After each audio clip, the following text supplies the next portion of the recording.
Okay, good evening, everyone. I hope you hear me clearly. Hear me clearly. Everyone hear me? All right, so I can continue to share my screen. Welcome to, this is the 11th edition of the Frontier Science Seminar Series 2021. We will be continuing with our presentation from Dr. Indigo, playing the game. During the 10th edition, she went through some of the stuff around this and then offered us some of the tips of the unwritten rules we need to watch out for. So today we'll continue with part 2 of this very important discussion we have. So please feel free to take part in this discussion. There will be room for questions. So note your questions, and Dr. Indigo will be very happy to answer them at the end of the presentation. We are going to start in earnest because we want to reserve time for discussions and answering the questions. Please use, as usual, use the chat box of the Zoom to introduce yourself, say a little bit about yourself, and then we'll take it from there. As you see on your screen, this is the advert we have sent, and I hope you have been able to spread this around to invite your friends. So welcome. Yeah, so this is the 11th edition, and we have started this seminar series since January. It has been an eye-opener in many fronts. It has been quite an interesting topics we have covered so far. I appeal that you stay with us because we still have much more things coming up in the future, in this year. We have all our previous seminar series on our YouTube channel, so please check out for those if you have missed any. For those who are just joining us for the first time, you may want to know what the African Science Frontiers Initiative is all about, which we shorten as ASFI. Some people call it ASFI. This is a platform we have set up, quite motivated about it as a capacity building platform for African scientists, African science in training, career development. We offer courses in scientific research processes. We offer courses and trainings in science leadership, in science communication. We also have mentoring programs. So far, we have around 55 African scientists across board that are in our mentoring programs, which usually come forward from the courses we offered. So please look out for our courses in the future, and perhaps you'll be interested in joining the mentoring program. So this is the science seminar series we have, and our goal is that we want to contribute to Africa's path to development through science. We believe there is really no better way to do this than through science. So for that reason, our vision in ASFI is to raise the next generation of African scientists with right competencies to drive Africa's developmental and transformational agenda through innovative scientific research. We have a number of mission statements to instill excellence in African science, to organize and contribute and coordinate seminar series and workshops that will help us to continue to bring these conversations in the forefront towards Africa's development, to create a platform that will equip African scientists with the right skills to drive progress in their various areas of endeavors that will help to push Africa's development in the right direction. And finally, we want to spearhead through this platform Africa's development through domain-based clusters that are targeted towards addressing the various sectors of the African economy.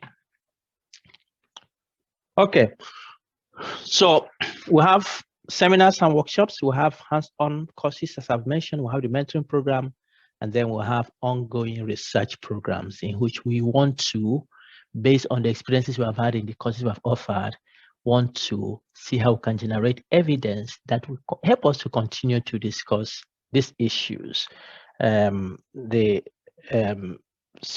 Research surveys we have in hand now are on the topics we have covered on research funding and then university industry partnership. So please look out for those. We don't just train, we allow you to make connections, and truly many people who have come through the programs, the trainings we have had, or even through this seminar series we have here, have connected. They're collaborating through research projects, through different leadership opportunities. So please find time to join us. Since the last 1 year we started, we have offered 3 courses, hands-on courses. In total, for these 4 courses, we have 1,690 people who have applied through, and we have trained 382 of those, at least in one of our courses. And these have come from around 30 African countries.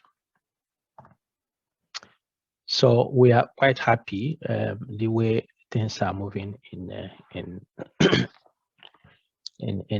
our platform. So for future seminar series, we have the following that are yet to come. Dr. Indigo is taking us today, and we'll have the others who will come along the way to speak with us. Yeah, we had our 1-year anniversary in July, which many of you attended, and we are quite happy with the support we have received from you and the progress we have made so far. So the seminar series are recorded, and they will be on our YouTube channel, hopefully by tomorrow. We also have ongoing Frontiers newsletters. The goal is that after this year, we will be able to compile the presentations into a book, which will be in touch to let you know how they have gone. And the last session of each quarter, we have 3 hours program, and that will be the next session, I think. We have 3 hours program in which we have the session on my career, my story. We invite Africans who are striving, making impact, their research are making impact in the African continent and across different developmental platforms. So we invite them to tell us story of their career. So we will be doing that in the next session. So please watch out for that. Okay, so it's 5 p.m. GMT. People still ask me, when is the time? When is the time? I usually nowadays send a link. You can just convert to your local time. So it's 5 p.m. GMT we start. We have separate registrations for each seminar session. So if you register with the link we send, you will receive information on when to join. And of course, you can save that link as a calendar to your calendar so that it can be converted to local time. When you join the seminar series, everyone is muted at entry, and we unmute when it's necessary during the question and answer time. So we have promised 2 hours. We are going to keep to that. But for today, Dr. Indigo has really made an appeal that anyone who wants to stay behind to ask more questions is willing to give a few minutes extra on that if we don't finish everything by the time we are done today. So ask your questions on the chat box as this goes on, and we will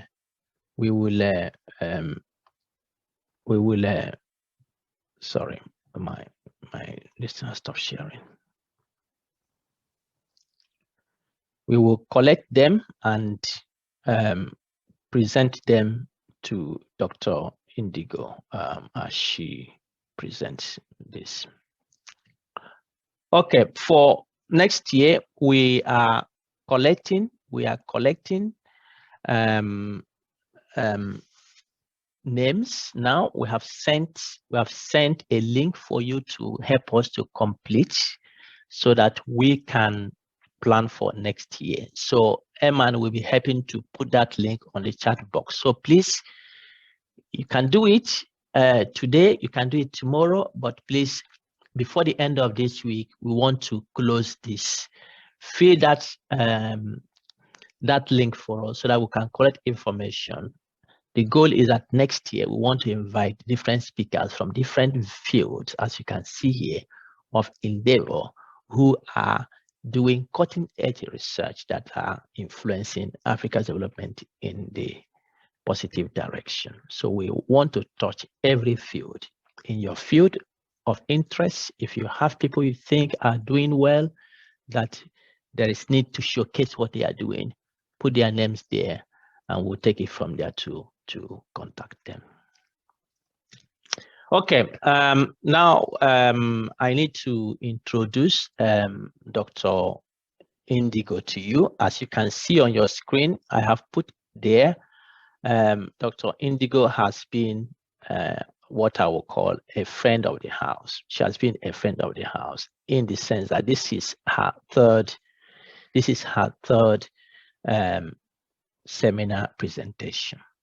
The first one was on mental health and the scientist, which was quite an eye-opener and popular one. Many of you were quite impressed with the thoughts she shared. The last one we had on the 10th edition was on the unwritten rules, playing the game, and today we are continuing the second part. So truly, Dr. Indigo is a friend of the house who supports what we are doing here. Now, just to give you a snapshot of who she is, if you don't know, what I will do will help you, but you can also type her name after this seminar series or while she's speaking to know more about her. But Dr. Indigo has, in the last 25 years, provided professional human resources and executive leadership within diverse private and public sector entities. She's a nationally and internationally known expert and has written, consulted, and presented on success, mind, wellness, and transformation management.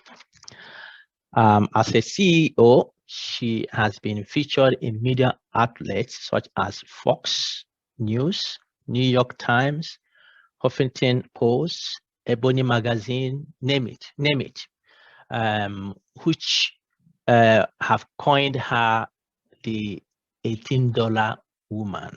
And this was based on a contract she held with the US federal government, more both in the US and Asia. Dr. Bright? Yes, please. You said $18 woman is sorry, $18 million $18 woman. $18 million woman. Sorry about that. Yeah. Thanks for correcting me. She was recognized as the 239th on the Inc. magazine top 500 fastest growing companies in America, and she made their fastest growing companies list 3 years in a row. She intuitively played the game starting in high school when she formed the first Black Student Association in a primarily Caucasian institution in the US in the 70s during the Black Power movement. She refined those skills in the US Marine Corps as one of the few African-American women in a very elite boys club military branch. But it was when she was serving organizations such as CIA, FBI, NASA, CDC, and many more through her company Careers in Transition that she noticed that African Americans struggle with the game because of the unwritten rules. While she was working in Asia, she realized that people were challenged worldwide with the game, the unwritten rules, and sustainable success. She has written a 3-part book on playing by the unwritten rules. And this was during a 15 years period she did this. She has sold 1,000 copies to one client, to one copy to thousands of clients who get the cheat sheet to the game that wasn't designed for everyone. Dr. Indigo is now semi-retired and provides coaching and consulting on success and mind wellness, which she says success and mind wellness should have a symbiotic relationship and not be diametrically opposed. She's currently writing a book titled Mental Health During the Global Pandemic, a Vaccine for the Mind. This is just to say that Dr. Indigo is everything to everyone, and we're happy to have her again. Dr. Indigo, thank you very much. The floor is yours. Thank you. Hello, everyone, and welcome back to those of you who were with me just a couple of weeks ago. And can you screen with me so I can put up my slides? Yes, you can share, please.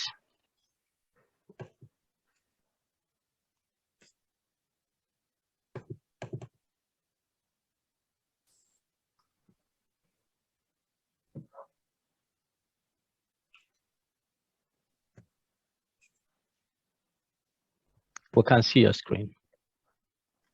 Unfortunately,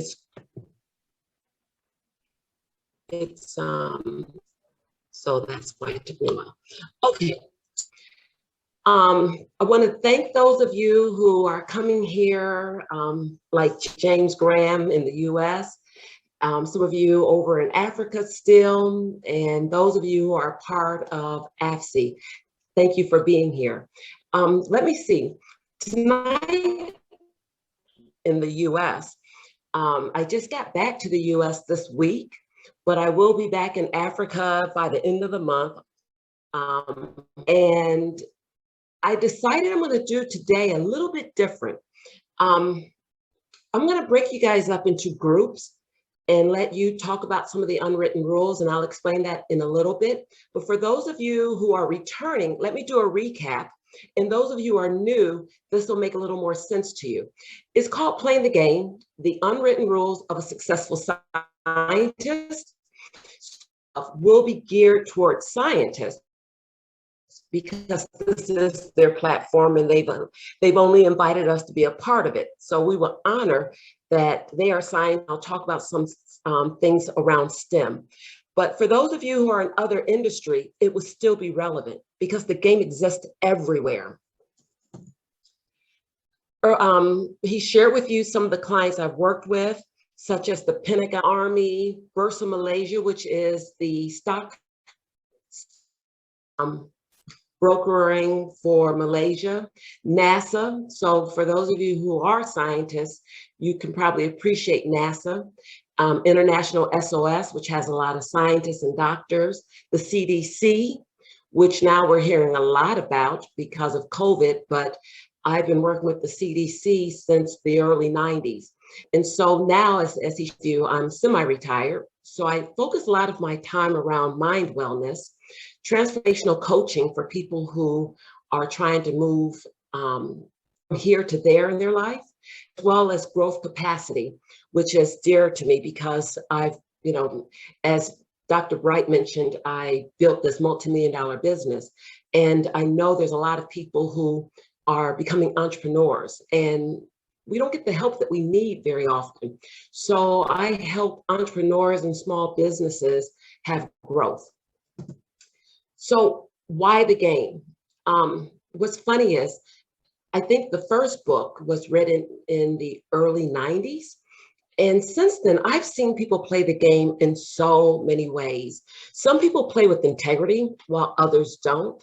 Some people play the long game while others play the short game. And I think I mentioned what I meant by that last time, is that if we're golfing, the long game is from the tee to get out as far as you can, while the short game is just trying to get the ball in the hole when you're up on the green. So when we talk about career development, career management, with the long game and the short game in our career, meaning we have to think forward at least a minimum of 2 years. It's best to even do a 5-year plan.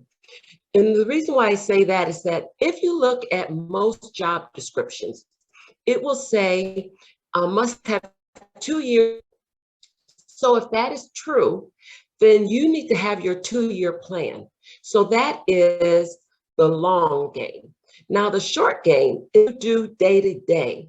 The things that you commit to, the things that you step away from, the way and the manner in which you make how you play your game.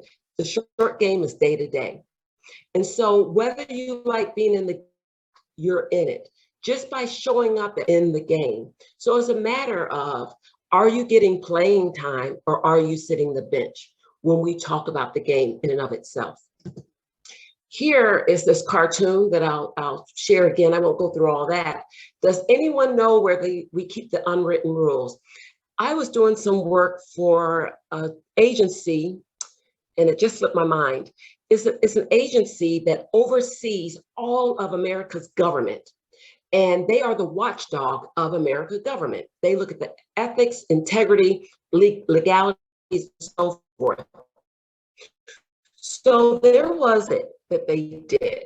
And in this audit, it literally said that minorities did not understand the unwritten rules. And so with that, they decided to do diversity training. Now, there's nothing how to succeed or how to get promoted in your job. That's the unwritten rules.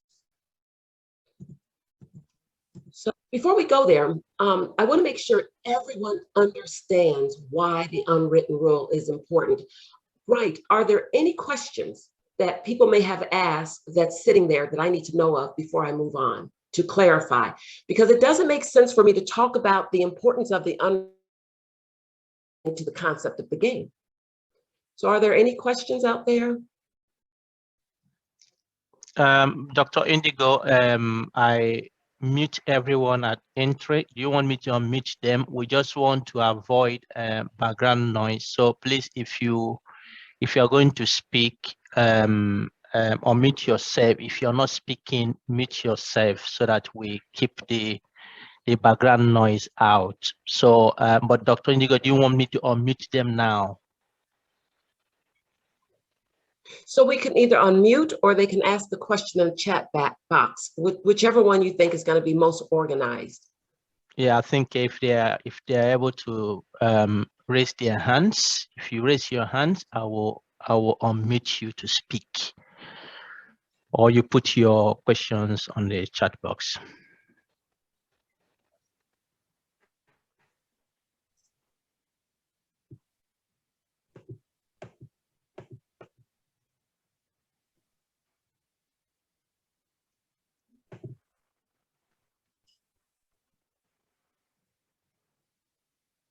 Okay, I don't get any hands, and there's no point coming from the chat box. I think you can continue. Okay, so I'm gonna believe everybody is on board. I have this saying that I may not be able to get everybody in my boat, but at least I don't want anybody on the side poking holes in it because they don't want to get in the boat. So I'm gonna believe everyone is in my boat at this point. So let's continue. I talked about cars the last time. This time I want to share with you pie. Now, the whole concept around pie is not something I came up with, but it's something that I do really support. And what it is saying that we need to get a piece of the pie. And when we use that phrase in America, it means success. It means all the things that we want in life is the pie. So how do you get a piece of the pie?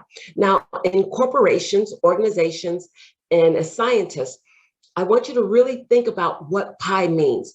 Pie here is P for performance, I for influence, and E for exposure. Now, if we start with P, you're supposed to have a balance, a third of each. But I submit to you that most of you who are scientists very often will use P as your primary driver. That if I can get in the different journals, if I can get noticed for this theory that I've came up with, you really focus on performance. And if we step out of even the science arena, people in general of the African diaspora have learned that if we work hard enough, we have to work twice as hard as our Caucasian counterparts. How many have heard that phrase? That you have to work twice as hard. And so when we hear that phrase, working twice as hard, we interpret it as getting your reports on time, volunteering, not volunteering, looking at your KPIs and making sure you're hitting all of those. And the thing is, working twice as hard is, to be honest, when we're talking about the game, half of it is maybe performance, and the other half is going into other things, playing the game.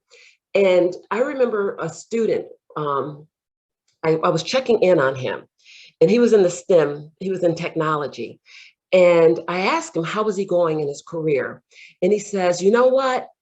These white boys, they leave for lunch, they stay out for like 2 hours and they don't come back. And you could tell they had drinks. And, I stay at my desk. They asked me to go to lunch with them, but I don't. I stay at my desk and I work. And I said, that's not going to help you get promoted. And he was like, what? Why? Because I'm working hard. I said, they don't care about you working hard.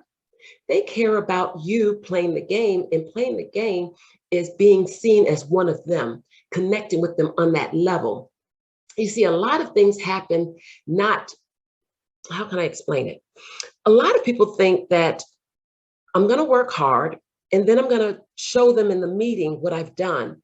But a lot of times you may find out decisions were made long before you even gave your proposal or submitted your report. And you're wondering why Mike down the hall got funding and you didn't when you've been working hard. Mike got the proposal or the money or the funding because he was going out to lunch with them and, dropping little hints about his project or whatever, while you were working hard at your desk. So performance is good, but it's only a part of your slice of the pie. The next one is influence. Influence is, who do you have relationships with that can influence on your behalf? Remember, advocate from cars. That's where this is coming from. And influence is who can you influence? See, some of you, you work hard, but you have no power. And what I mean by that is power does not necessarily mean your title.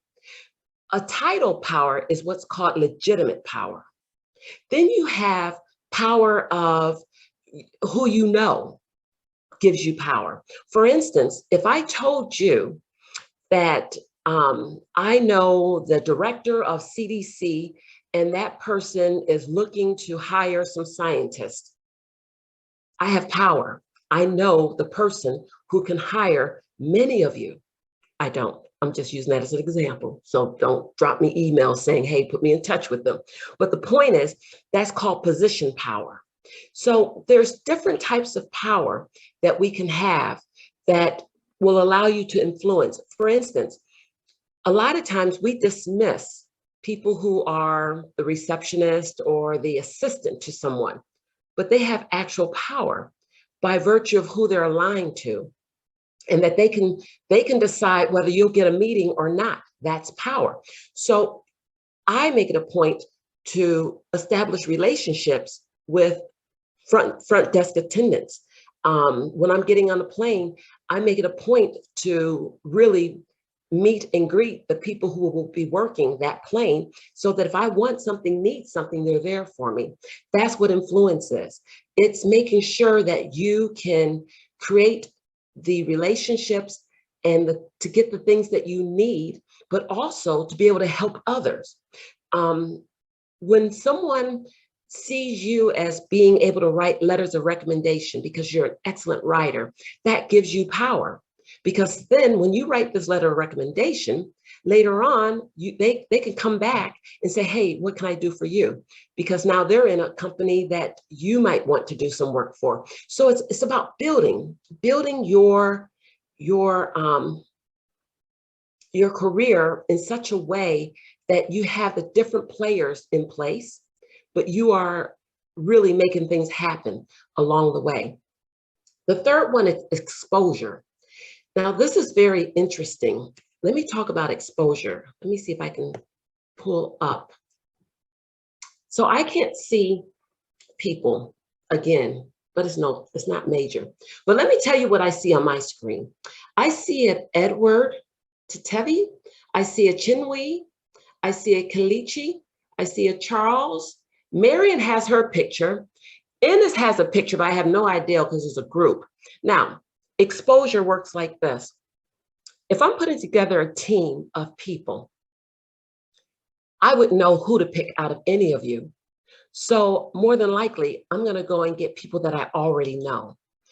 What happens very often, I want you to become very mindful of this, that we're now in an age of Zoom, online, and so forth. And it's very easy to put either your picture up or not at all. So when I was in Tanzania, I was noticing that a lot of the stores had a picture of a woman in total Islamic garb. You know, the only thing you can see is eyes, and they would say not allowed in the store. Now, we know it's not because they're Muslim. The reason why is because trust is not there. We can't see their facial expression. 70% of what we say is actually through body language. So if I don't see you, I can't trust you. That's just how it works. So if I don't see you, I don't know you. If I don't see you, I don't know you. I can't have influence with you one way or the other. So you're off my radar. So it would behoove you all to get in the habit of being live on these things. Like, for instance, I saw James earlier. I'm in a different screen now, but I saw James. So now, if James were to contact me and said, hey, Indigo, I just really want a little of your time to talk about a situation going on, I'm going to give him some time. But if someone who I don't see any picture of give me a call, I don't know you. I don't know you. So no, you won't get my time.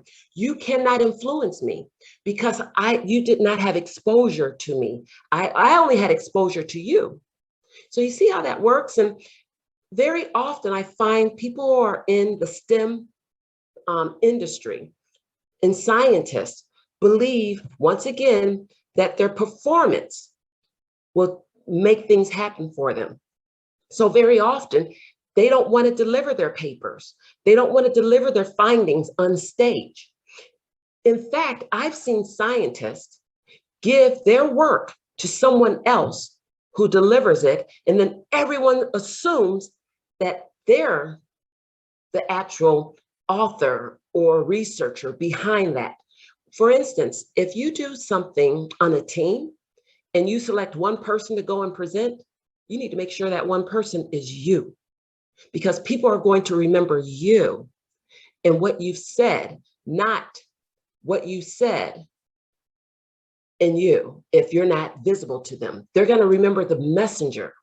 So it's very important that if you want to grow your career, you need to have a slice of the pie. You need to have the performance, influence, and exposure. So I want you to take a moment and write down or think about, where are you spending your time? Are you well-rounded? Or have you been leaning on one or the other? I'll give you, before you take that moment to think about this, let me give you another example. When I go to, well, when I used to go to conferences, we really don't do that anymore. But when I would go to conferences and someone gave me their business card, I would literally write either a P, an I, or an E on their business card. And someone once asked me, what does it mean? And I said, I can assess whether that person will be a person of influence. Maybe I can influence, help them, or maybe they can influence on my behalf. Maybe they can help me with my performance. Maybe they can collaborate on something with me, or maybe they can give me more exposure. Like Dr. Bright has given me more exposure. I don't consider this a performance. Even though this is my work, it's not performance for me. I can do this with my eyes closed. I don't need performance opportunity. I need more exposure and influence opportunities. So when you're looking at this, think about your career. What do you need to move to the next level? That's the game. If you do not have a plan, I promise you, you'll be a part of someone else's plan. They'll get the exposure, they'll have the influence and the performance, and you'll continue to work very hard when you don't really have to work that hard. So take a moment and think about where you are in your career. And I want you to just jot down a couple of things you can do to increase your exposure or your influence or your performance.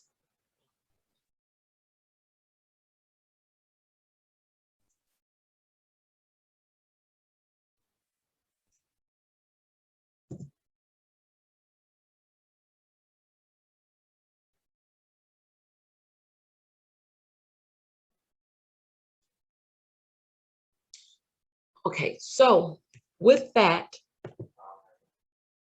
is there anyone willing to talk about what they noticed in their career, where they need to spend more time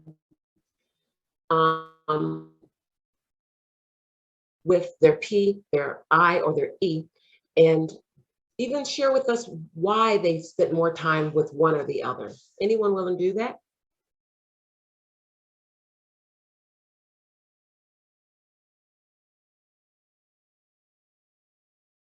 Lee,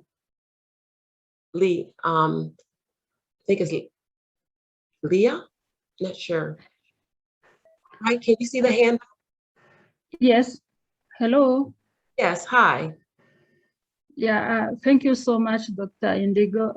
And I think in our daily life or in our careers, we focus more on performance, because what I understand, this is my point of view, if we perform well, it will lead us to, it will expose us, and also our performance can influence the other. I don't know if I understand it clearly, but this is what I think. in my point of view, if I perform well in whatever I do, in my career, in my research, it will influence other researchers. It will attract them to follow me. Thank you. Okay, so let me share this with you, and let me give you context. I shared with you that NASA was my client since the 90s. There's a thing called Office of Naval Research, which is mostly all scientists that just come up with research and things like that. The CIA, I worked with their scientists who come up with gadgets and things like that. So when I say that I've worked in the science, EPA, Environmental Protection Agency. So I've been working in the science, STEM, since the 90s. And I will have to tell you that performance does not get you higher up. It gets you more of what you got. They say that, wow, she's good with researching this. So guess what? You get more research. But then people start wondering, why aren't they getting the leadership roles? Because they don't see you beyond your research. And sometimes we become so good at one thing, researching or writing journals, writing papers, that that's what you keep doing. And what's funny, this is what's kind of funny, sad. I've seen people who write just enough papers, and then they move into these leadership roles, and let's be honest, they take other people's papers and get them published. And people are angry because they're like, you know, my boss keeps taking my ideals and running with them because you didn't have any power. So they feel like they can do that. And that's not increasing your influence. That's not increasing your exposure. It's increasing other people's stuff. So I will say this again, and you can, you know, if you don't believe it, keep working with what works for you. But I've seen far too many times people of the African diaspora, because they've been told we have to work twice as hard, keep working. And you're not getting out of your cubicles, you're not getting out of your desk, you're not getting out of your science lab to go to things that's going to give you exposure so that you can go to the next level and start researching bigger things, working on bigger projects. I'm amazed at how some of the projects are in some of the labs in Africa, but the big money is still in other countries. And so I've seen where scientists are sent to work on big things. But how do they find you? Yeah, they can go to your journal and see that you've been published. But let's talk about par for the course, a golf term, par. Everyone has to get published. That doesn't make you unique. But everybody got books. So what are you doing that sets you apart from the rest of the scientists? If everybody, we had like 400 people sign, right? So if you have 400 people sign up, and out of that 400, 350 are getting published, how does that make you a person of influence? How does that make you a person of exposure? It's an actual, you have to actually put effort into it. A lot of times we think if I do it, it happens. Not so much. But if it is happening for you that way, keep doing it. But for those of you who are wondering, why am I still in the same position, or why am I getting marginal increases? It may be because you are not getting the whole slice of the pie. You're not getting the whole pie.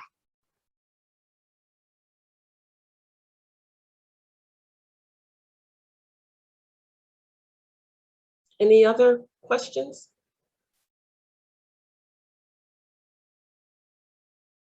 Someone asked, are you talking about marketing ourselves as researchers? Everything is about marketing yourself. You've heard that expression. He that has a horn but does not toot it may as well have no horn at all. I have seen wickedly smart, intelligent, brilliant people in meetings who never speak up, never say anything about their research or what they're interested in. So no one knows your incredible brain. They don't know your mind. So I tell people in a meeting, make sure you speak up at least once. And I taught my son that. He's 27 now. We were in Singapore. And I said to him, when you go to a conference, I want you to ask at least one question or give one suggestion. What's interesting, he started doing that. People started knowing him. Now, sometimes they would know him as Dr. Indigo's son, but then he started building his own credibility. So yes, it's about marketing yourself, unless you are okay with getting jobs based on your limited pool of people. But if this is your pool of people, they can only do so much. But if you open it up and start letting other people see you, hear your mind, you're going to have opportunities coming to you out of nowhere. And I'll ask Bright to attest to this. Bright and I are on a platform together, did not know each other.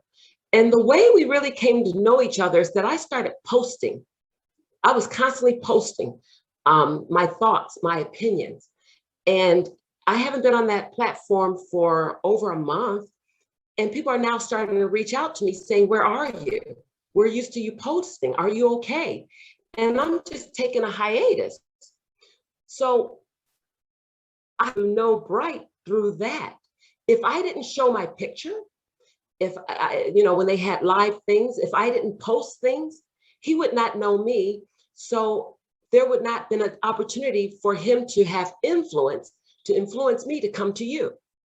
So it's so important that you look beyond just performance. Dr. Indigo, there is a hand raised, and those questions, I'm collecting them, and I will bring them up at the end of the presentation. But it's a hand, Olabisi Dedeke, who raised a hand. Olabisi, do you want to still speak? Your hand is down now. Yes, I want to thank you so much, Dr. Indigo. I want to say that thank you for bringing up this issue of the pie, because I think I actually ate too much of the performance aspect of the pie. And I noticed that I was doing so much trying to please people, trying to please people in the department, trying to work so hard, and I wasn't really getting so much out of it, and I was getting more frustrated. Then I decided to spread my tentacles better. Some of the influences I've had on something to do some things outside of the workplace, and I discovered that I became much more, I was more fulfilled. And then that brought me to the fact that I needed more exposure. So I thought that I had always worked with people on their papers, being third author, fourth author, doing statistics for them and doing so much for them, and I'm not seeing.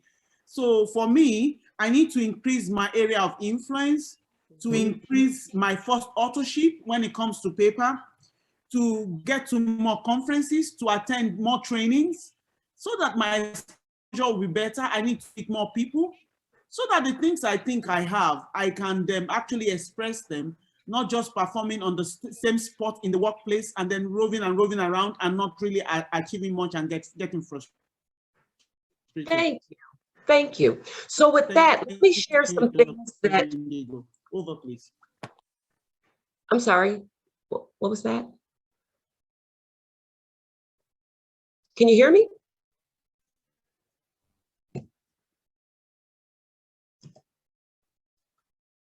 Can you hear me? We can hear you. We can hear you. Go ahead. So let me share this, and then we're going to move on. Here are some things you can do to increase these areas. So for those of you who your performance is not there, which I doubt, I believe all of you are probably performing very well. But let me start with exposure. Ways that you can get more exposure is volunteering. In your organization, start looking at committees that they're putting together for different things that may be outside of your department or may be in your department. Exposure can also be to ask your supervisor to work on a specific project that they may have that they're only letting certain people be a part of. That will give you exposure. Start speaking at different things. When there's a call for speakers, like for instance, in Asia, they always got a call for scientists and engineers and things like that for women. And it's very difficult for them to find women who will speak on what is it called? Environmental issues. They have women who have a very difficult time finding speakers on, you know, things that are traditionally male oriented. So for you women, definitely start looking at becoming speakers on your topic. Some of you have written so many papers on things that you are an expert. So exposure comes when you start putting yourself out there. And once again, like I said, when you come to these things, make sure people see you. Ask a question so that people will remember you, and start just really stepping up. Influence. If you're not mentoring someone, start mentoring someone. And the reason why is because when you mentor someone, people start seeing you as an expert. It's really interesting how it works. So yes, you may want a mentor, but that's good too, because a mentor can also open doors for you and influence people on your behalf. So mentor people, become a mentor. Look for that advocate who can open doors for you. We talked about that in cars the last time.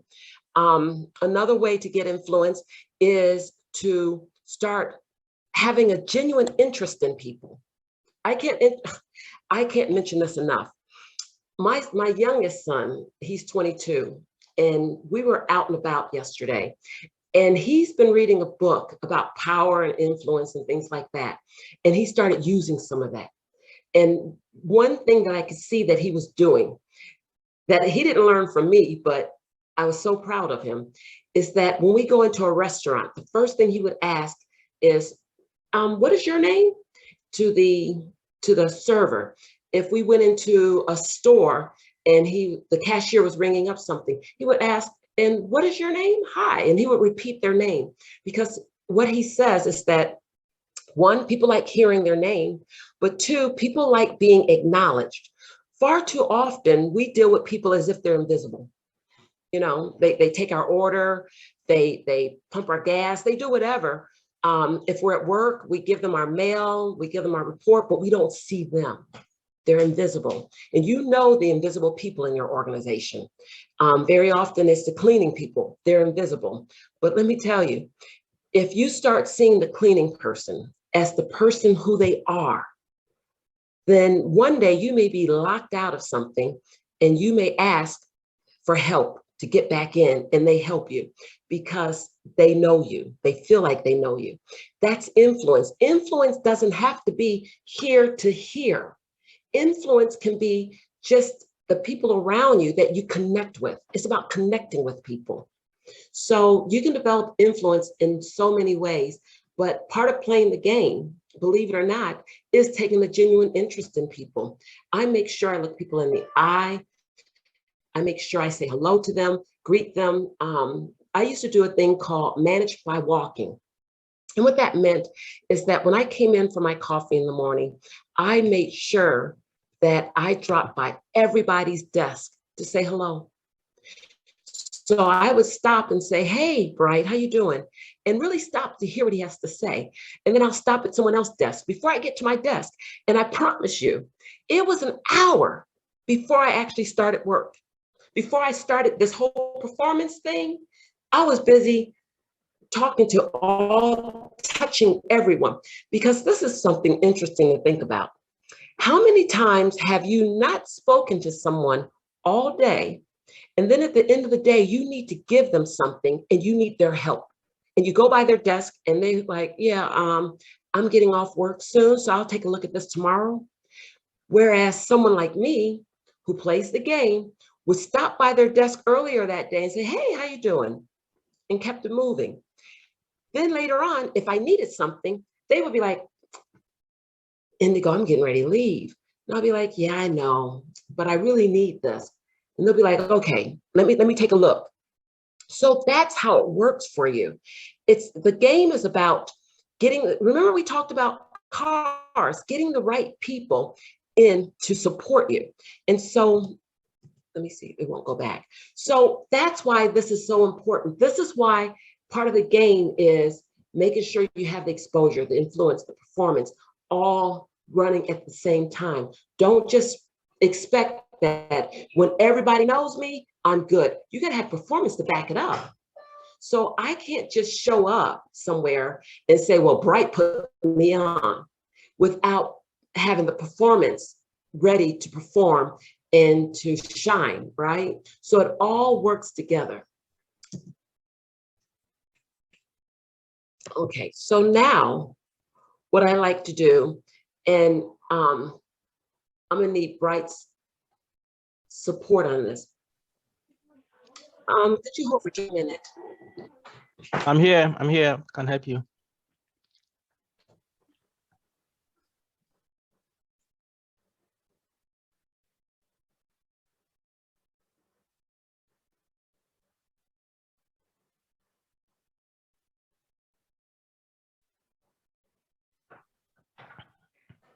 Dr. Indigo, are you there?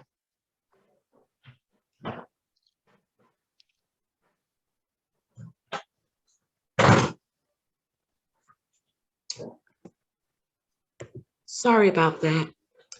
Okay, so Bright, you know, you and I talked about being able to put them in rooms. Are we still able to do that? Yeah, of course. Okay, so let me share with you all what I would like for you to do. Let me see if I can get back.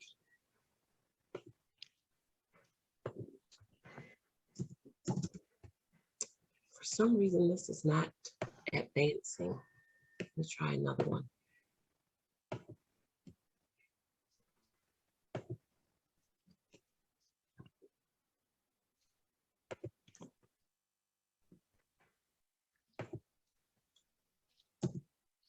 Okay, so I've been talking about the unwritten rules for some time, and how everyone is that in an organization, no one talks about the unwritten rules. You won't become aware of breaking an unwritten rule until someone who may like you may say, hey, you did this or that, but very often no one talks out or even fired or with pressure put on you so that you'll quit when you break an unwritten rule, because people expect that you should know it. For instance, let me give you an easy one. An easy one, an obvious unwritten rule is don't embarrass your boss. Now, what's funny is that some people will embarrass their boss. When I was younger, I'll give you an example of embarrass your boss, because a lot of people think it means saying something publicly that makes them uncomfortable, or giving them shoddy work, and they, you know, give it a meeting around your shoddy work will embarrass them. But embarrassment can come in many ways. So let me share one with you. When I was younger, and here's the thing, and I was good at what I did. I worked for a university, and I was responsible for placing students in jobs. And I had a 98% rating of people getting a job in the industry, technology industry that they went to school for. So once I was getting an evaluation, you know, that 6 months or yearly evaluation from my boss, who I did not like. And we all have bosses that we don't like. So she couldn't really find a whole lot to suggest, because I was a top performer. And I said to her, when she was trying to tell me what she wanted from me and so forth, I stopped and said, let me just stop you, Blair. I'm trying to get along with you. And you had to see her face. She was Caucasian, but she became white, because I basically told her in so many ways, I'm not trying to hear what you got to say. and I'm trying to get along with you. So just stop talking to me. And then I just sat there and looked at her, and she stopped the meeting and said, you know, okay. And she dismissed me basically. So I left, and about 2 days later, a manager, one of her peers, saw me in the hallway and said, hey, let's take a walk. And that's where I learned a lot from watching other leaders and organizations. And she said, let's take a walk. And so we took a walk, and she said, I heard you had your evaluation. I said, yeah, I did. And she said, so how do you think it went? I said, it went fine. And she said, well, not so much. You embarrassed. And I said, how? Nobody was around. And she said, it was your tone, it was your manner that really, you know, it really upset her. And she said, you need to go and apologize. And I was like, for what? It's true. I was young. So I was thinking that I'm a top performer, so that should be enough. But what I had to come to realize in playing the game is, one, never embarrass my boss, and one, make them comfortable. Understand what makes your boss tick and what ticks them off is also an unwritten rule. And so I went back to Blair and I apologized for what I said, and that I was there to receive whatever recommendation she would have for me. And that was the game. So what's interesting, about 4 months later, there was a job that was coming open, and no one knew about it. The president went around and asked certain people in the organization, what did they think about me? And he asked Blair, would I be a good fit for overseeing this new department? And she gave me a high recommendation. Now, would she have given me that recommendation if I didn't go back and apologize? Absolutely not. So playing the game is understanding where your power begins and where someone else's power, where my power begins and ends, and where somebody else's power begins and even ends. So playing the game, there are so many different unwritten rules that many of us don't understand, because many of us are first generational successes. And what I mean by a first generational success is that, I know for me, my mom and dad, my mother didn't graduate from high school, but my father did. My mother ended up getting a GED. They made really good money in the factories in the United States. Even when I had my master's, my mother made more money than me. She could only go so far. And so as time went on, she was here, I was here, but my degree and my experience moved me up. But I was still a first generational success, meaning there were games that are played in the types of environment I was in that my mother didn't have to see, didn't have to deal with, and vice versa. There's games that my mother had to play that I would never be approached with. So depending on the organization, as I shared with you, you can be on the 7th floor, go to the 13th floor, and things can change. So the unwritten rules are different depending on your industry, depending on your organization, depending on your level. For instance, some of you are writing the rules. Well, you're creating the unwritten rules, while some of you are still, just getting into playing the game. So what we're going to do is I'm going to give you time to go into chat rooms, and I want you to brainstorm at least know of, and then we're going to come back and you're going to share, select a leader, someone to report out so that it's easy to process it. Let's just say Dr. Bright is in one of the chat rooms and he comes up with an unwritten rule. He'll say what the unwritten rule is, and then I'm going to give feedback on how to either get around it or why it's an unwritten rule. So does this make sense? Yeah. Okay. So I don't know how you want to break. How many groups do you want me to create here? How many people do we have? We'll have about 70 people. Okay, let's do 10 groups or 7 10. groups. 7 7 groups. groups. 10 or 7 10 groups. or 7. 7 groups. 10 will be 10 may take long.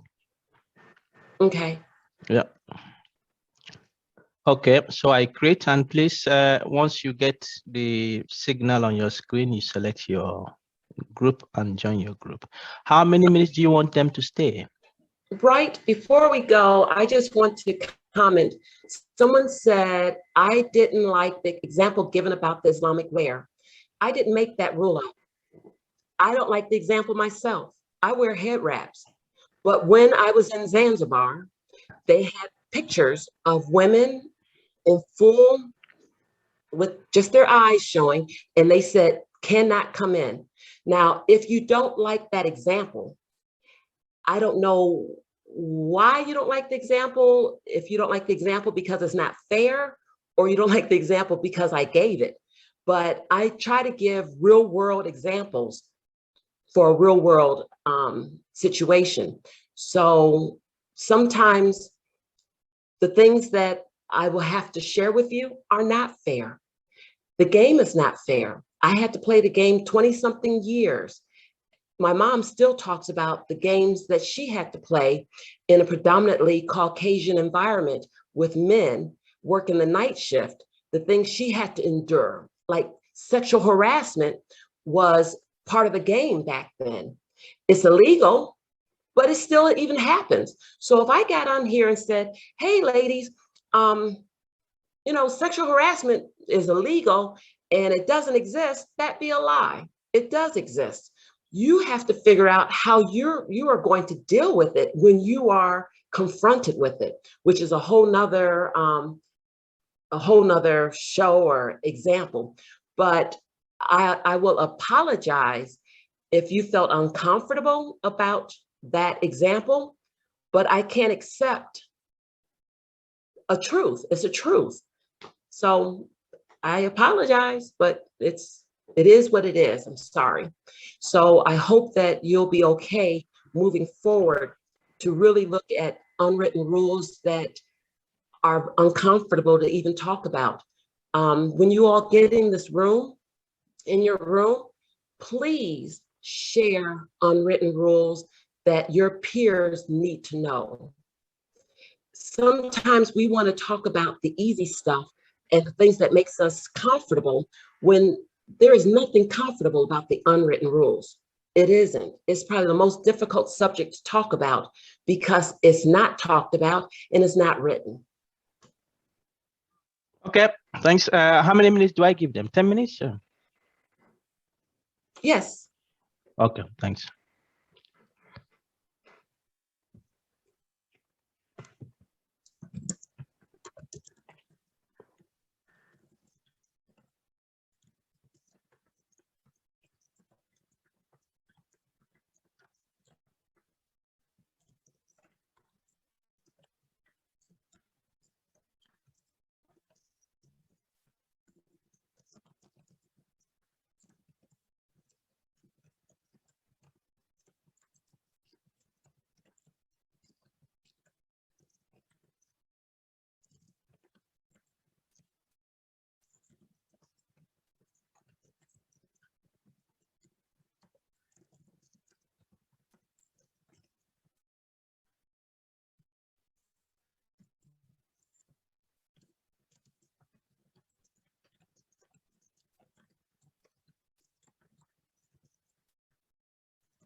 So Dr. Indigo, the question is to get one example of unwritten rule.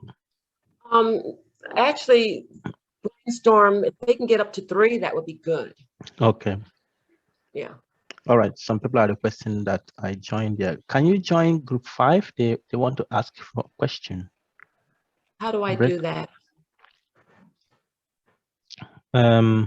Just a minute. Oh, you said join 7. Yeah, but I can let me move you to 5. Just don't join 7 yet. Let me move you to 5.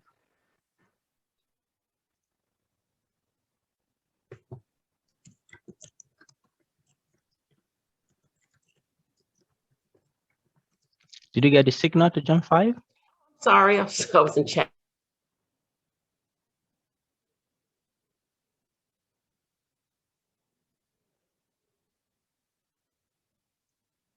Minutes. Hello, group. Is this group 2? Do you want me to? Any question? Group 2, you are requesting that I join you. Okay. I don't know. Ahmad. I don't know if anyone. Maybe it was a mistake. Okay, so I leave you.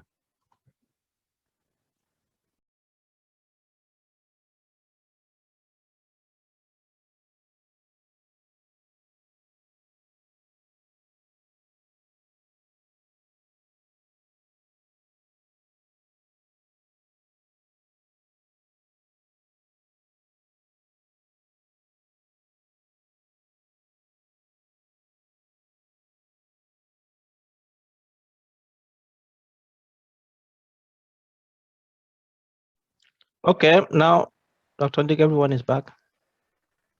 Okay. Welcome back, everyone. And I was sharing with Dr. Bright, and he didn't give me permission to call him Dr. Bright. I just don't want to mess up his last name because I'm not good with names. So forgive me. But some of these unwritten rules that we're going to discuss may be uncomfortable for some people. I will say again that the unwritten rules that I share does not mean I agree with them. What it means is that I understand them and I've learned to play the game. And one thing about the rules in the game is that you never play outside of your comfort zone, meaning you do play outside of your comfort zone, but you never play a game that lacks the integrity or does not speak to your spirit. Your higher self, your intuition, spirit knows when something is wrong, right? It knows. So you don't do it if like, for instance, when I was in the Marine Corps, and I was very young in the Marine Corps, I got stationed over in Japan, which no one got stationed, especially women. I was in a fighter in a grunt battalion, which meant I was with the Marines that go out for war. So it was very, very difficult. And everyone knew for you to survive, you had to be on the promotion couch, is what they called it, promotion couch. And what that was is that you would have sex with your superiors. Well, I was a young girl from the suburbs, and I didn't know, I heard about it, but I wasn't going for that. I was devout in my religious beliefs, and I didn't do it. Well, I got sexually harassed. I had it very hard. They picked on me, they teased me, they did things to kind of break me, but I would not partake in that unwritten rule. And there's nowhere in the Marine Corps guide that says women should have to have sex with their superiors. But it's an unwritten rule that many women did. I'm sorry that some Marines may see this and be angry with me about it, but that was my experience. Now, it may be on another base that it doesn't happen at all. So when I talk about these, keep in mind, one, they're fluid. It can change depending on where you are. Two, it depends on the people that's making up the rules. It depends on your industry. It depends on different things. So the unwritten rules that we're going to speak about right now are unwritten rules that you've experienced or that you've seen that someone else may not see. But what's nice to know is that if we can come and walk away with, let's say, 10 different unwritten rules, you may encounter them one day and you'll recognize it. Or you may not encounter it. You may realize you won't do it or cause that to be managing or leading. Okay. So with that, who would like to get a chance to share? Pamela Equal. Do we start, Dr. Indigo, do we start from group 1 and move to group 7? I think they should have appointed somebody to represent each group, isn't it? Group 1, and just give me one, and then I'll circle back around to you if someone else doesn't pick up. So who are my group 1's members?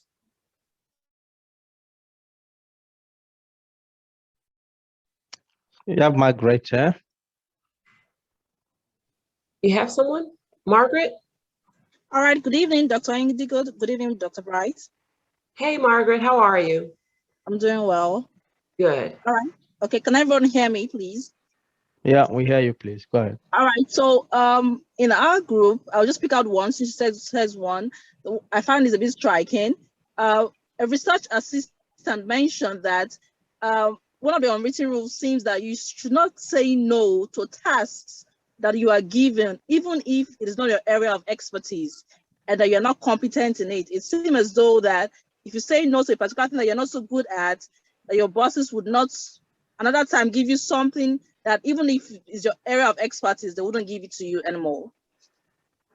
Okay, so what's interesting about that, Margaret, is that there's 3 time-imposed factors that you have in the workplace. You have boss-imposed, system-imposed, and self-imposed. Now, what's interesting is that boss-imposed is at the highest. That's things that your boss gives for you to do that may or may not be in your job description. And if you look at your job description, I challenge all of you, because someone asked me, how do you improve performance? Because I didn't talk about that. I didn't give examples. The way you improve performance is to go and look at your job description and see what things you're not doing that's in your job description. Believe it or not, we all do maybe 70% of our job description. And then some of the things that we don't like or things that are obsolete just fall by the wayside. But go back into your job description. If you want to improve your performance, go back and see what things you're not doing. And if you really want to improve your performance, see the next position up, start asking to do some of those roles and responsibilities. So going back to what Margaret said, if your boss gives you something, yeah, you don't say no. This is your prime opportunity to show that you are on the team, that you are all in. And if it's going to allow you to stretch, to learn more, that's even better. Now, if it's something that you always do, that it's like, why are they asking me to do this? Then you may want to bring to their attention that I can do this. However, in the future, I would like to work on some of these types of projects. Does that make sense, Margaret?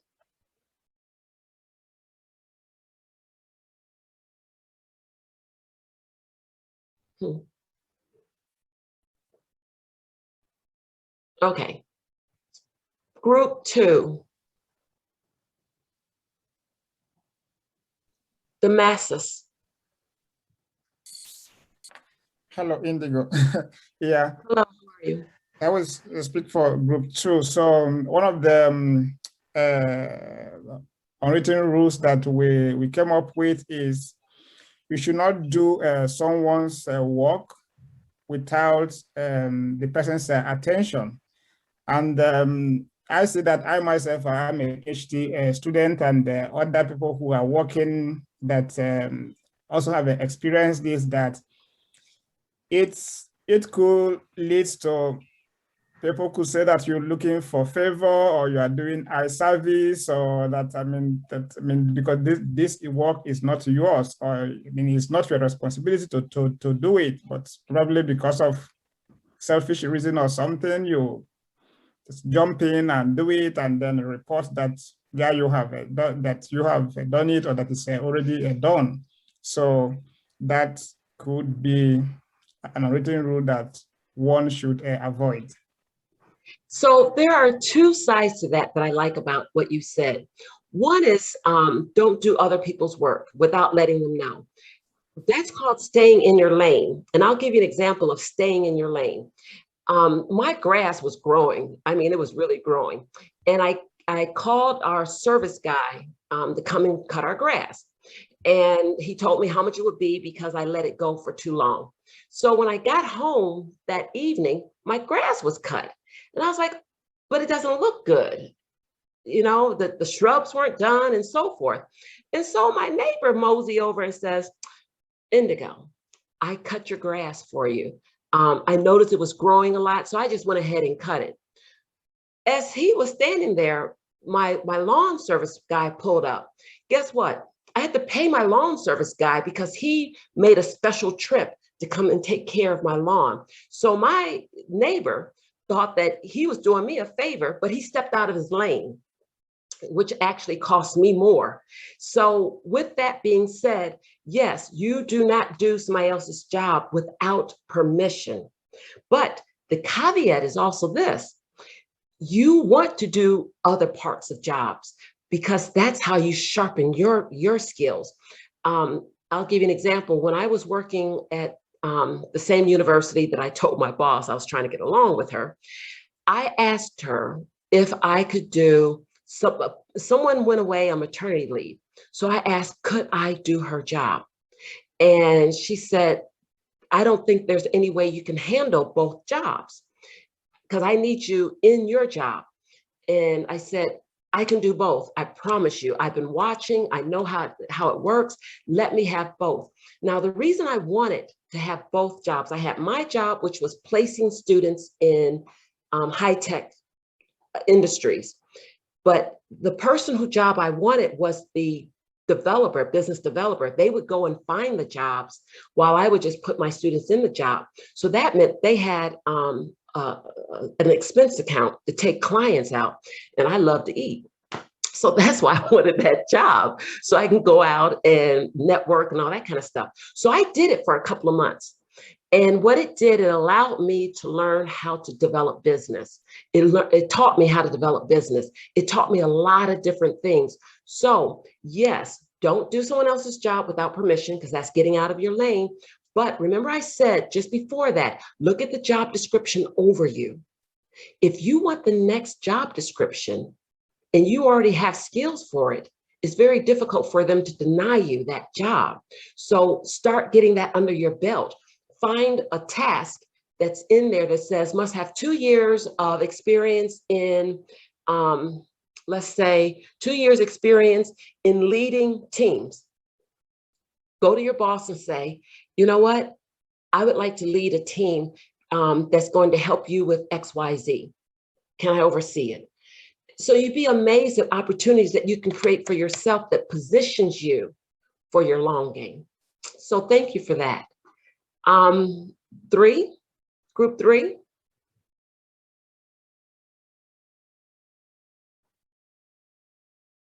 Oh, a hot mat. I hope I said. Matt, are you speaking for group 3? Yes. Please go ahead. Okay. Let's hear it. Yes, hello. Yes. Please go ahead. We hear you. Good evening, Dr. Indigo. Hi, how are you? I'm fine.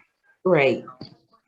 My question is the young scientists in Africa are able to participate at the seminar, workshop, or conferences, but at the end, to have the good career is difficult for them because we have learned many materials like geography, history, and mathematics. At the end, to have your career is very, very difficult.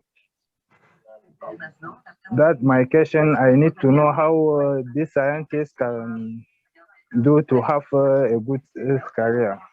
Okay, so Ahmad, are you reporting for group 3?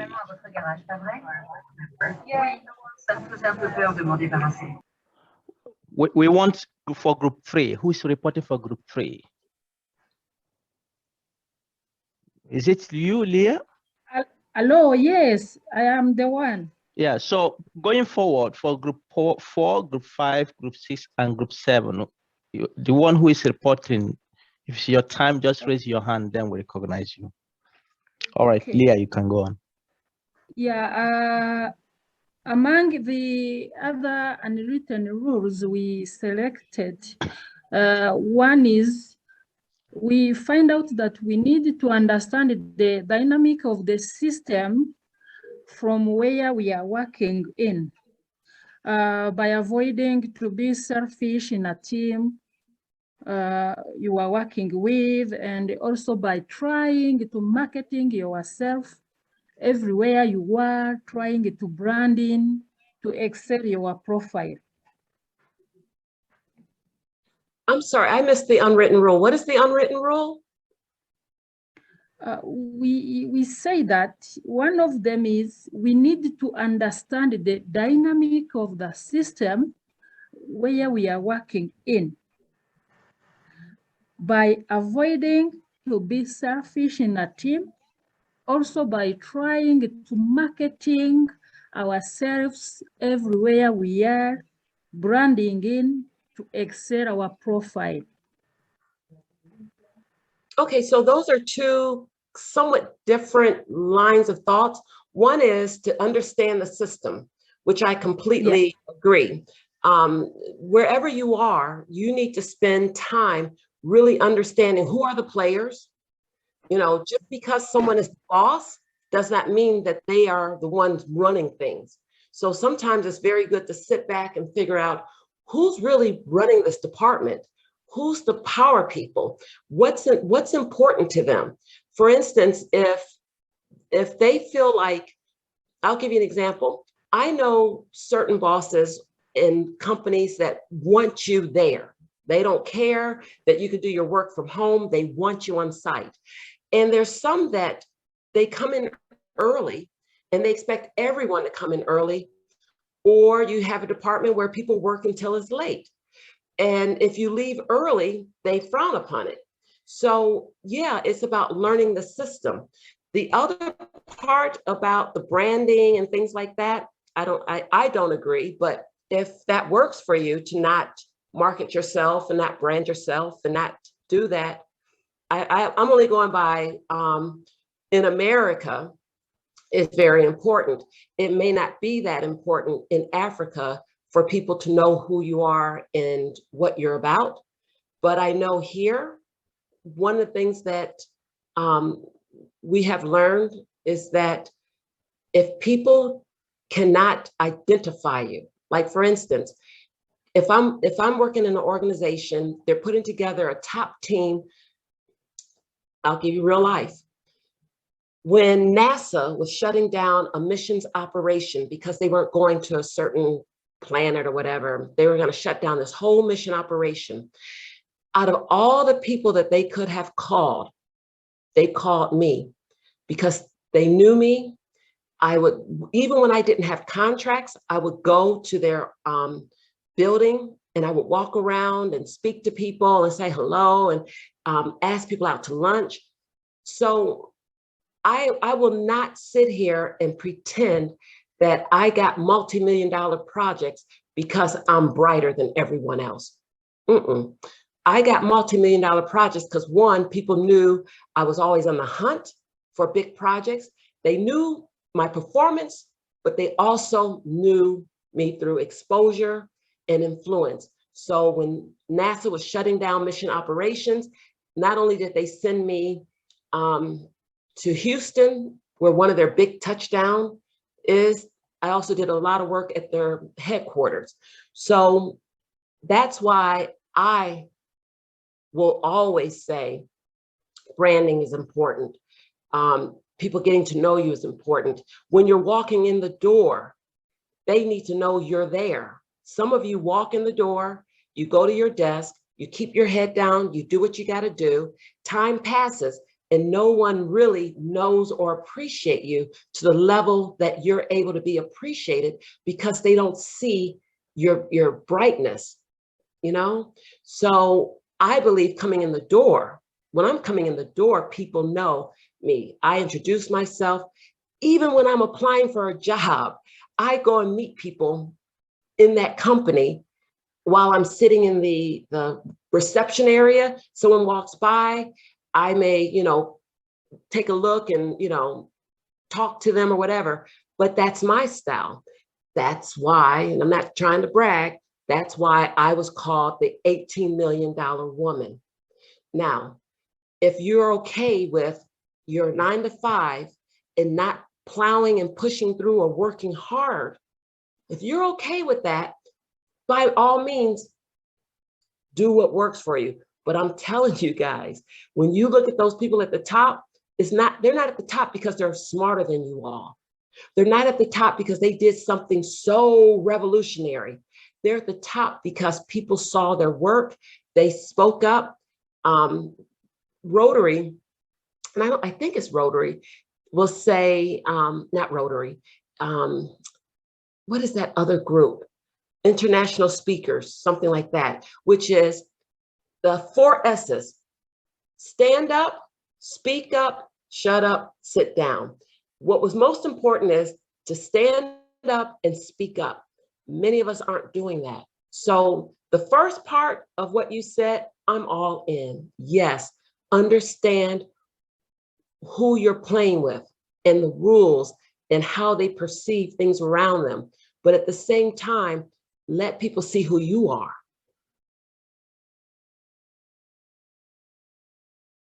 Four. Group four. Who's speaking for group 4? Just raise your hand, then I'll meet you. Alan? Yeah. Yes, good evening, everyone. Hi, Dr. Indigo, Alan, South Africa. Transformation in this part of the world is quite prominent, and there are rules such as the BB, Black Broad-Based Black Empowerment, to enforce and to get untransformed companies and monopolized sectors to take on board Black-owned organizations. So there are legislations in place to make sure companies do take on Black businesses. However, there seems to be an unwritten rule that, well, this isn't actually working. I think we all know that transformation in South Africa isn't working to the rate it should be. So, what is the unwritten rule here? Is yes, whilst it's a legislative requirement, it's not actually being enforced on the ground. The implementation in South Africa seems to be missing. I think that's really what I want to say. Was there unwritten rule there, Alan, or a comment? Well, yeah, it's more of a comment, I suppose, but the unwritten rule, is that whilst organizations are being pushed to take on Black organizations, there is an unwritten rule that says, Black businesses don't actually, perform, or Black businesses can't perform, so we don't actually want this to happen. So I'm questioning this, I suppose, this unwritten rule of whether transformation is actually working in South Africa. Thank you, Alan. We heard it all the time in America as well. We have programs called 8A for the government. And my first big contract was $3 million. That was my first big contract. And I got it because I was in an 8A program.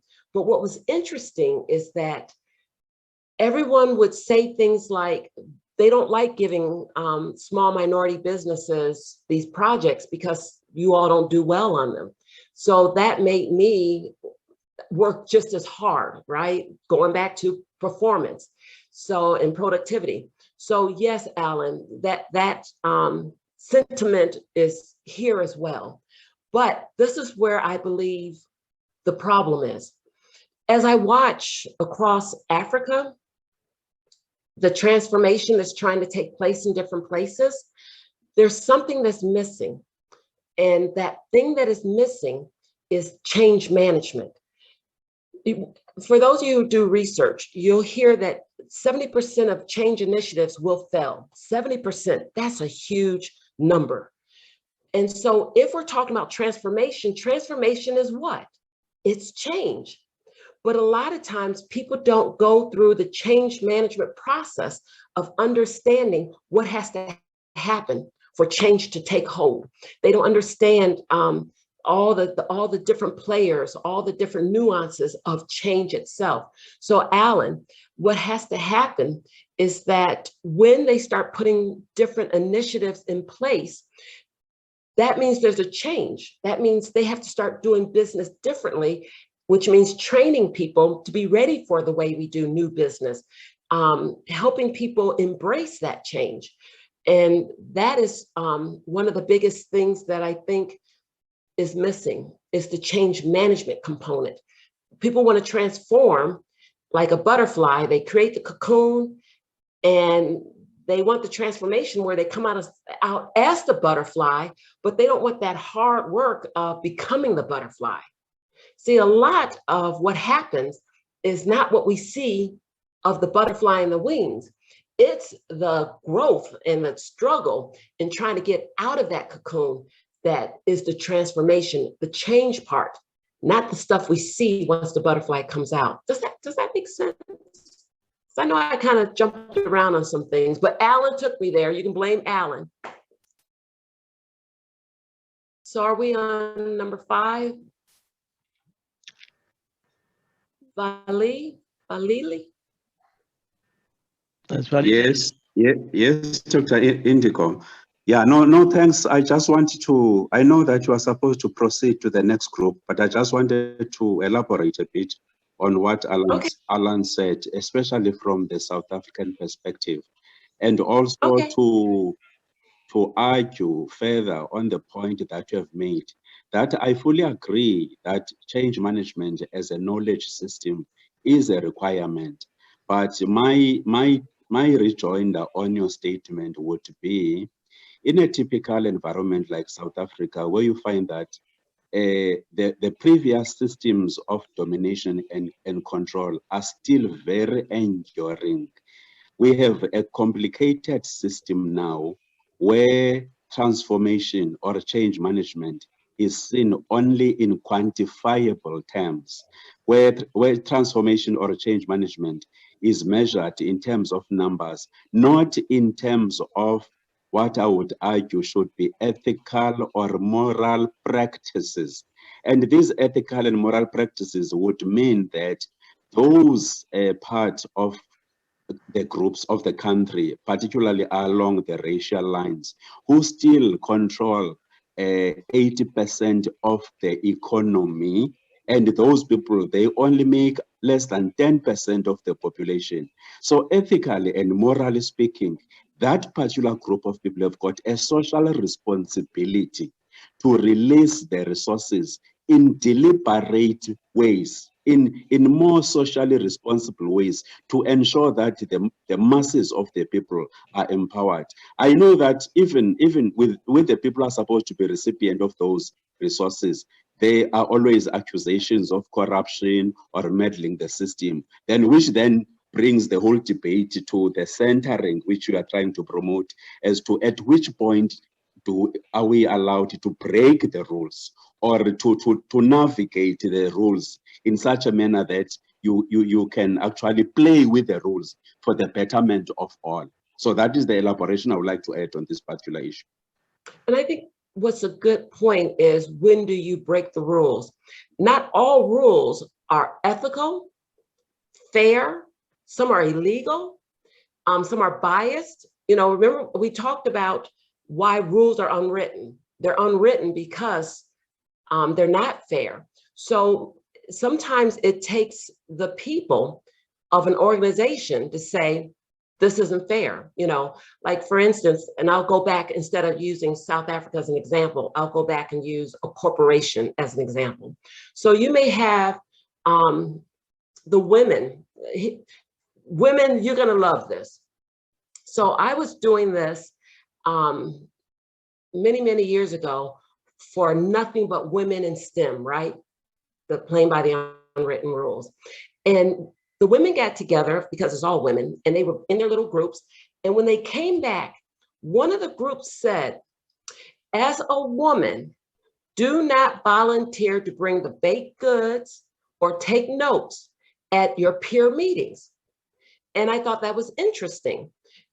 And I had to agree, because when you start doing those types of things that are stereotypical for women, then the scientists will come to think that, well, you should be doing this. This is what you do.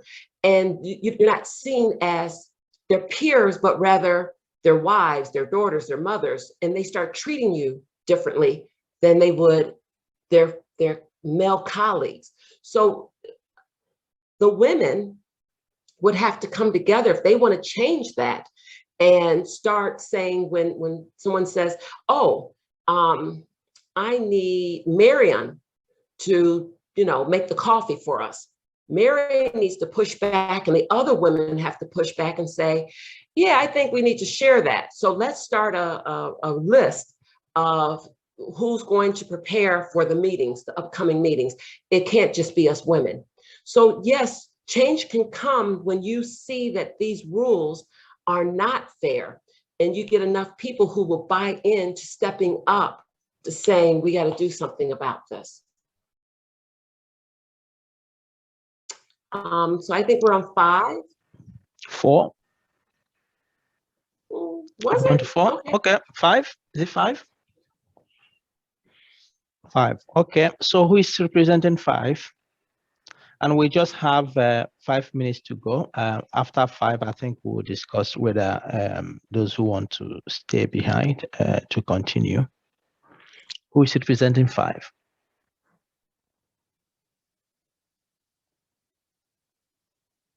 Please just raise your hand, then I unmute you.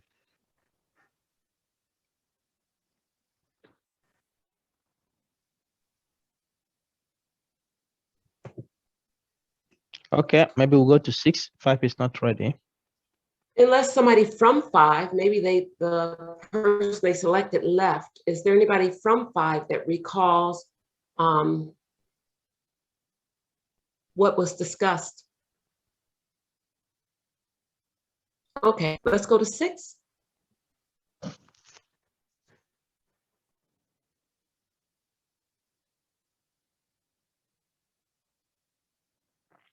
Please raise your hand, then I unmute you.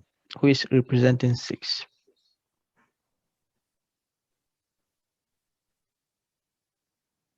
Okay. Hi, everyone.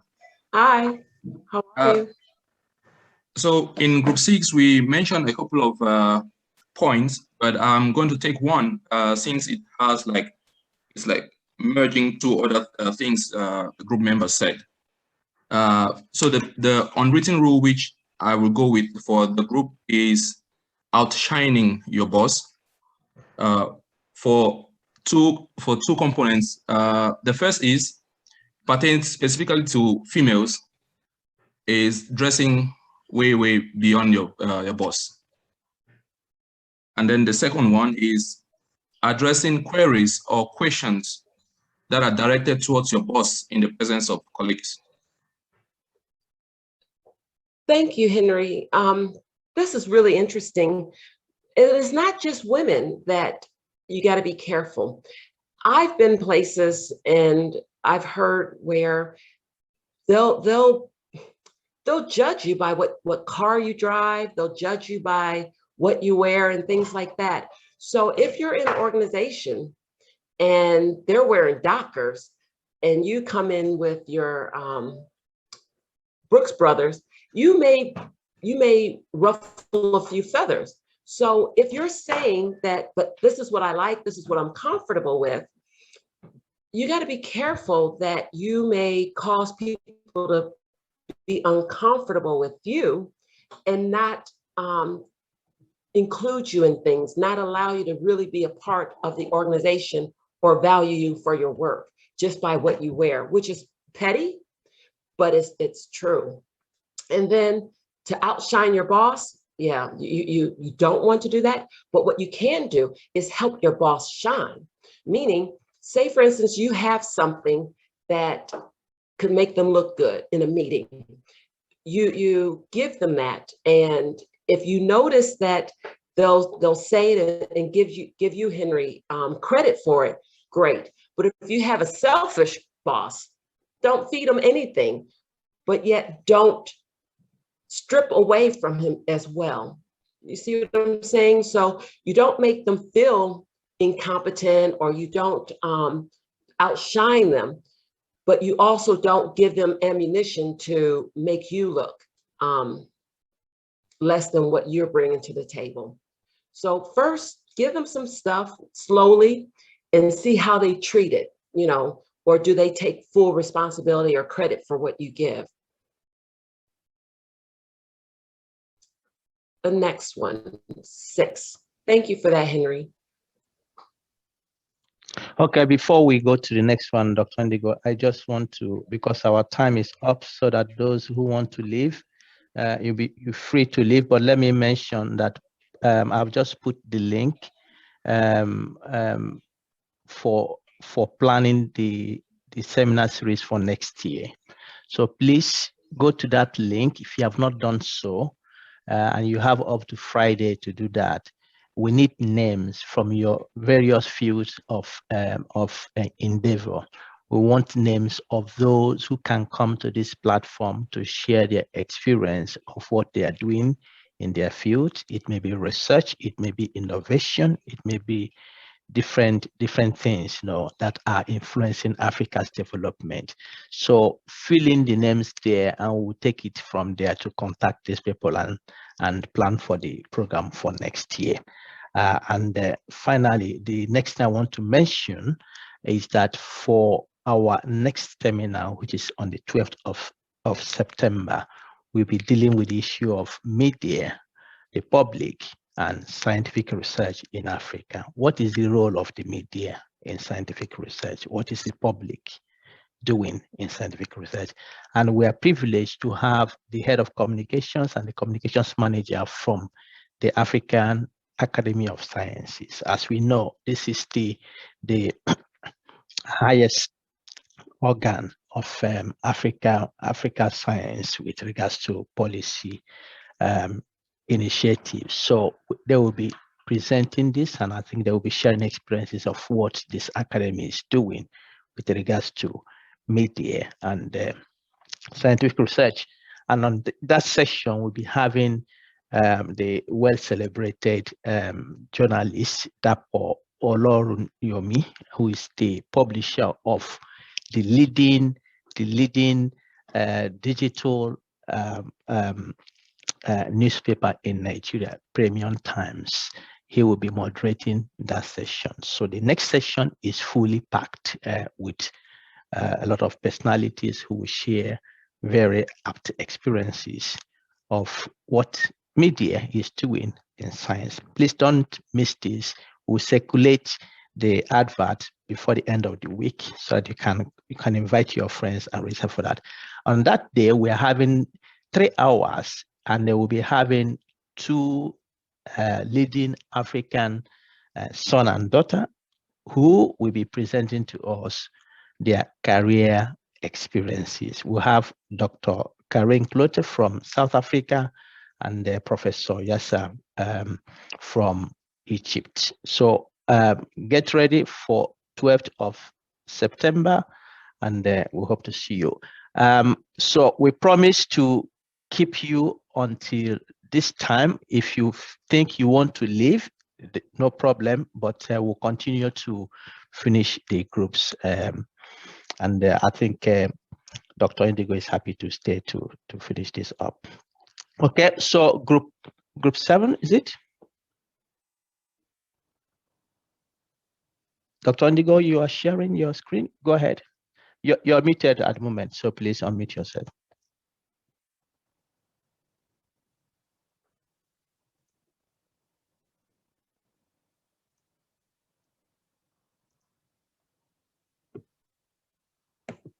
Okay, so I'm only putting this slide up for those of you who want to be in touch with me.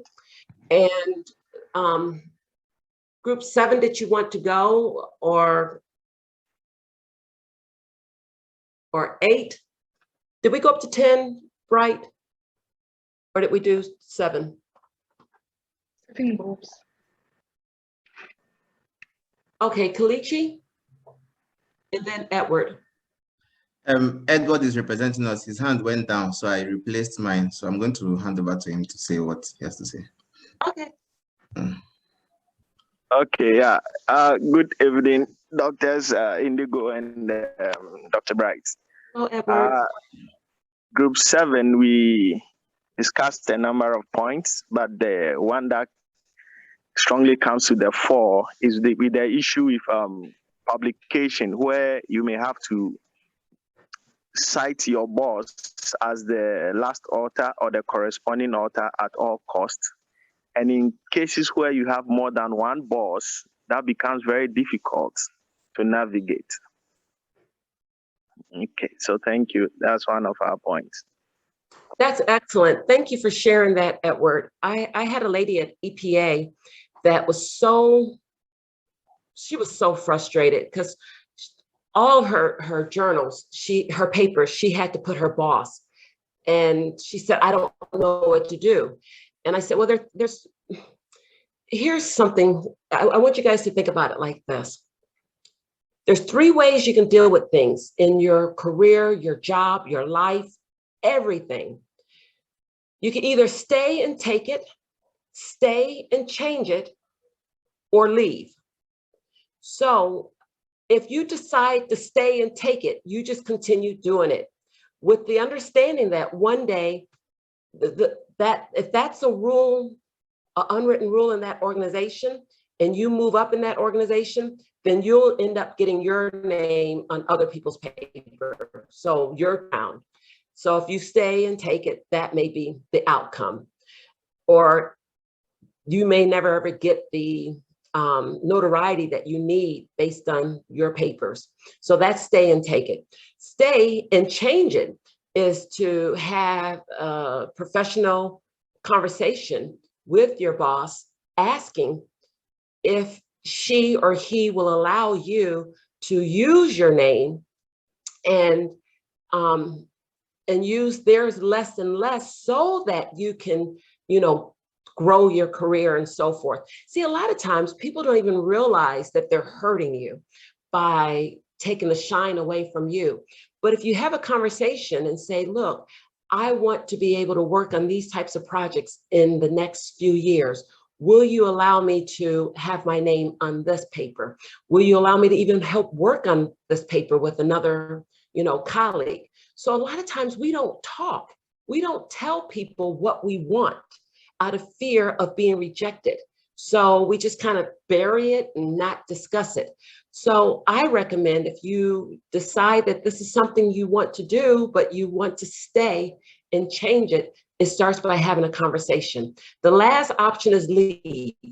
And unfortunately, I find a lot just leave nowadays. We don't try to negotiate. We don't try to push our ideals or get people to, influence people. We just leave, which means you don't develop that muscle of being able to get more of what you want.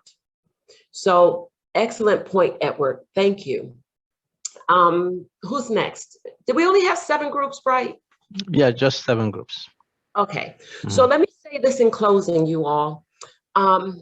Once again, I did not write the unwritten rules. I only understood them, so I write about them. I don't always agree with the unwritten rules. Some I agree with, some I've made, some I played. You have inside yourself what it is and where you want to be in the long game, and what there. Who do you need to train with? Who needs to know you? But the core, really knowing your true north, knowing how far you'll go, your own ethics, your own integrity. There is nothing I've done that I can look back and say, I'm shamed or I'm embarrassed. I treat everything as if it's going to be in the newspaper because I was doing government contracting. So I'm okay with the decisions I've made. You have to be okay with the decisions you've made. If you decide not to make your boss look good because you don't like them, you got to be ready for the consequences of that. Not playing the game has consequences. So with that, I thank you. I can stay. Unfortunately, Bright, when I made this promise that I would stay, I was still in Africa. Now I'm in the States and I'm trying to get a lot done to get back to Africa. So I can only stay maybe 5 minutes. If anybody has any questions or anything. Okay, the lucky 5, please. 5 minutes. I see Kelechi is raising his hand. Let me unmute. Kelechi, you're raising your hand. Where are you? Okay. The opportunity to speak. I would like you to touch on this subject of, it was brought up by one of us in our group section, but I would like you to talk about it, gossiping at workplace, because if part of the written rule is socializing, sometimes it comes at the price of sharing information, because they will share theirs with you, and when you don't reciprocate and share yours with them, then there will be an issue. Even if they don't say it, you can even tell from their body language or the way they will isolate you next time. So touch about this unwritten rule of gossiping at workplace, not to return friends or being able to ask them favors in the future. And what's the limit, and what is the tolerable, like what amount of information is right and shouldn't cause any problem? Or just touch on the topic. I would like to know your thoughts on it. Were you asking about gossip? Yes, gossiping at the workplace. Okay, so let me share with you. When it comes to my boss, and I'm in a room and someone is gossiping about my boss or saying bad things and expecting me to get involved, because a lot of times they're baiting you to see what you'll say, I leave the room. I do not want to be witness to someone tearing down my boss, because when he hears or she hears about 4 people in the break room dragging his name through the mud, and your name is in there, even though you don't say anything, you become part of the guilty party. See what I'm saying, Kelechi? Now, grapevine, I'll be a part of. Now, what's the difference between grapevine and gossip? Grapevine is keeping your ears to what's going on in the organization, knowing who's doing what, who's moving, who's working on what projects. That's grapevine information. You need to know that. Now, the thing about grapevines, if you think about the natural order of grapes, you take grapes off the vine, but you don't put them back on. So be careful of adding stuff to the grapevine, like I heard about this or I heard about that. That does, a lot of people think that gives them power to be seen as knowing a lot. Actually, it weakens you. The less people know in terms of what you know, and I'm not talking about your job, I'm talking about the other peripheral stuff that happens in the organization. It gives you power. For instance, Kelechi, if I work at an organization and you see me with your boss, you see me with his colleague, you can bet I know some stuff, but they trust me. So I'm not going to tell people about our conversations, which now Kelechi, Margaret, Vita are all wondering, what does Indigo know? Because she's always around them. She has to know something. So that gives me more power, because you don't know what I know. You don't know how much I know. I know where the money is stashed and where the bodies are buried, is what we call here in America, where you know a lot, but people don't know what you know. So don't get involved in gossip, but do understand what's going on. Never be accused of talking about your boss. Never be accused of talking about your peers. You can hear the information, but don't add to it. Thank you for that, Kalichi. Anyone else?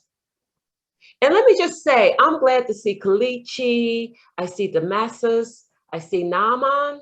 I know I pronounced it wrong, didn't I? James. Let me see, who else do I see? And here's the thing, I'm gonna remember these people because I see them. I can't emphasize enough that you really want to be visible. Now that we are on this whole online thing, people are disappearing in terms of your status. You know, if I don't see you, you don't exist in some circles. I have a lady in Asia that I'm coaching right now, and she's the leader over a pharmaceutical college. And she's like, I feel like I'm losing power. So I said, what you need to do is have an all hands meeting. She said, what's all hands?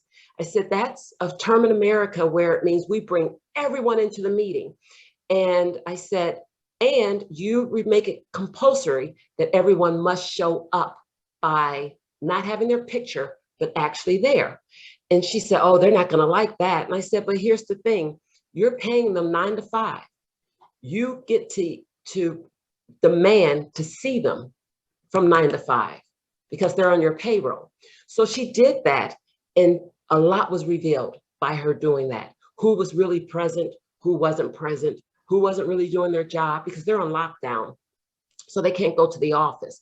So I can't emphasize enough, let people see you, let people hear you, let people know you. Somewhere down the road, one of you may say, I saw Indigo is going to speak at XYZ, and I'd like to get a ticket for that, but I don't have the money. Let me give her a call. And I'll be like, how do I know you? Oh, I was in the Zoom call. I don't remember you. Like, Folu, I see you. So there's so much power in being seen, you guys. I can't emphasize it enough. And one more thing. Someone said it's expensive and things like that to go to conferences, and sometimes you can't go to the things that's going to give you exposure or put you in places of influence. This is how you do this. Get people to invest in you. Meaning, I remember when I worked for a university many years ago, and I wanted to go to this conference so bad, but it wasn't in the budget. So I went to another department and I said, if you could just pay for me to have hotel accommodation, I'll get there. And I did that with different departments. They all came up with money because what I promised them is that when I go to this conference, I'm going to take notes. I'm going to come back and give you best practices and things like that that you can use. They were like, cool, okay, we can do that. And so it didn't cost them a lot because each one paid different things. Like one may pay my flight, the other one pay my expenses, my meals, the other department paid this. And so you got to get creative in building your career, especially when there's limited funding, that you can't always get what you want. Find people that will support you, that will sponsor you, that will invest in you.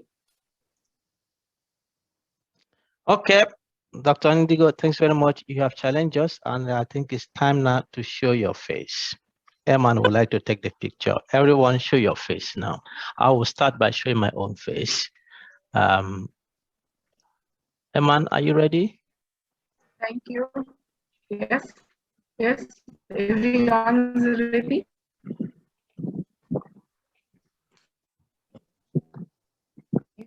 Cheese.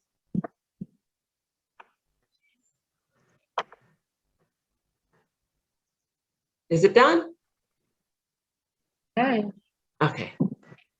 All right, everyone. Thank you so much. Thank you for this opportunity. Your dear heart, what you're doing is phenomenal. You won't find this anywhere. So those of you who are in his program are very blessed. Bye-bye, everybody. Bye, doctor. Thank you very much. Thank you, Dr. Indigo, Dr. Thank Bright. you very much, Thank Dr. you Indigo. very much. Have a Bye. good night, everyone. Bye. Bye, everyone. Okay, bye. It was really wonderful. Bye. Don't miss the next session, September 12th. Okay. Bye. Dr. Indigo, thank you very much for the presentation. Thank you. We appreciate you. Thank you very much. Thank you. Thank you, Dr. Bright. Thank you, Dr. Eman. Thank you, everyone. Thank you, Thank all you the for coming. participants. Thank you for coming. You're welcome. You're welcome. Thank you, everyone. Bye.